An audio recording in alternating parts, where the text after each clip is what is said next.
How are young men supposed to relieve their sexual needs? Think about it. What are they supposed to do? Are fanatics sad, testosterone-driven losers? Well, I actually think they are. Because most fanatics, violent fanatics, are young males. And they come from branches of religion that do deny them over sexual relief. So why am I harping on about sex? For the simple reason that religions harp on about sex. And by preventing sexual relief, you are building up testosterone, you're going to cause violence and trouble. If religions consider homosexuality to be evil, how are homosexual men and women supposed to meet their sexual needs?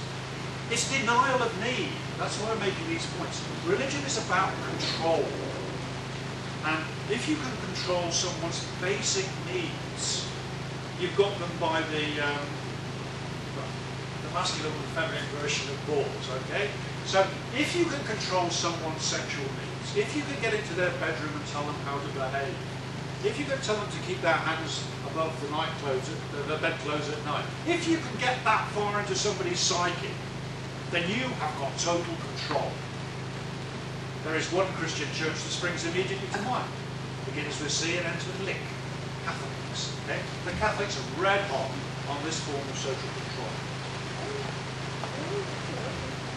So, really, it's why is it that religions have such a problem with sex, gender, and sexuality? Okay. I'm going to do something I don't normally need. I'm going to actually read something I've written down before. My degree was in psychology. Psychology is the study of the mind. I began this presentation with a title that said the psychology, psychopathology, and sociology of religion. I did that because not only does it sound quite impressive, but it actually sums up the whole thing. Psychology is what is it about their minds that makes them do it. Psychopathology is the study of the mentally ill. Am I suggesting that the religious are mentally ill? Of course I'm not. The normally religious are not mentally ill. Unfortunately, there are also the abnormally religious, the fanatics of religion, the ones who put their religious ideas above their fellow human beings. That is mental illness. That is the psychopathology of religion. Taken in excess, it's a form of mental illness. Unfortunately, most religious people are not one.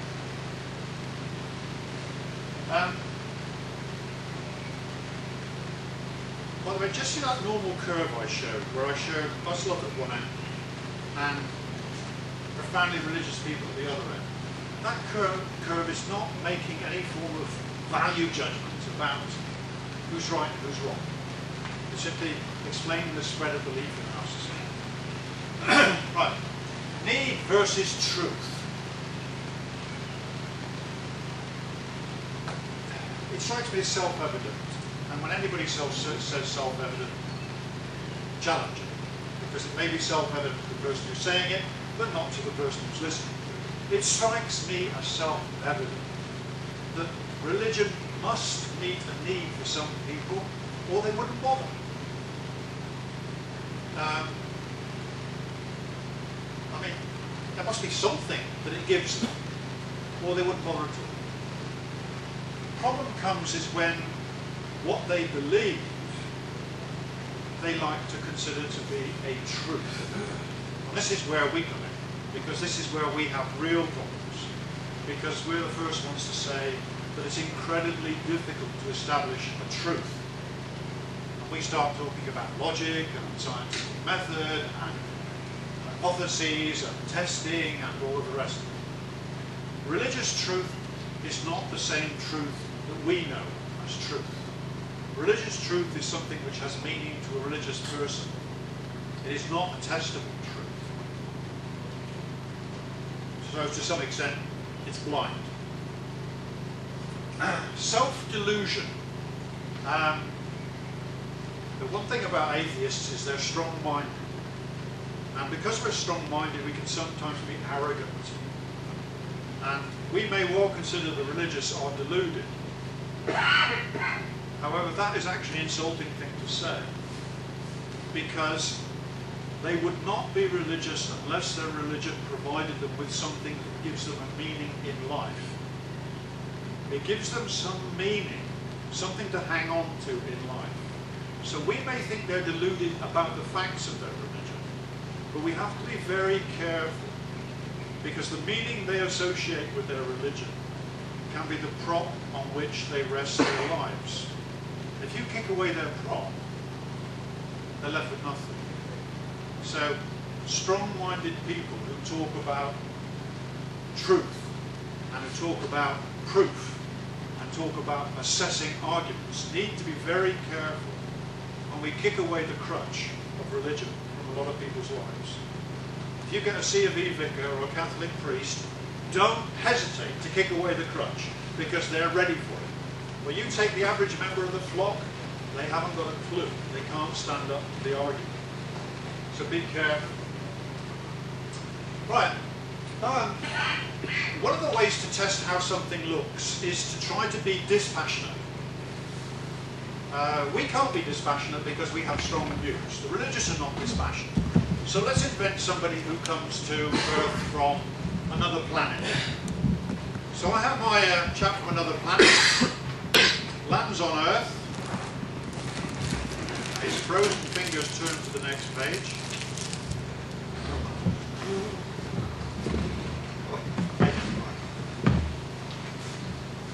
So what would our visitor from outer space see?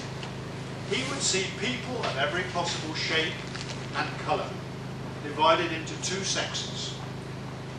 He would see people divided into different nations and different languages. He would see people attempting to understand the universe, just as he does, through impartial observation and experiment. He notes that these people tend not to be violent towards one another, though their arguments are usually very, very heated.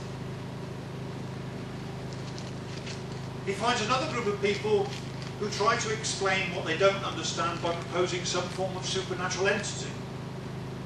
And the person from another planet doesn't actually understand what that supernatural entity is. He finds that the people who believe in the supernatural entity are divided into many religions, each of which is divided into many sects, each of which is divided into people who believe certain things but reject others.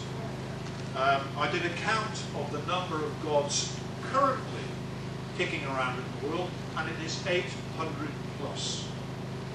I did a count of the number of religions and sects currently in the world, and it is 100 plus.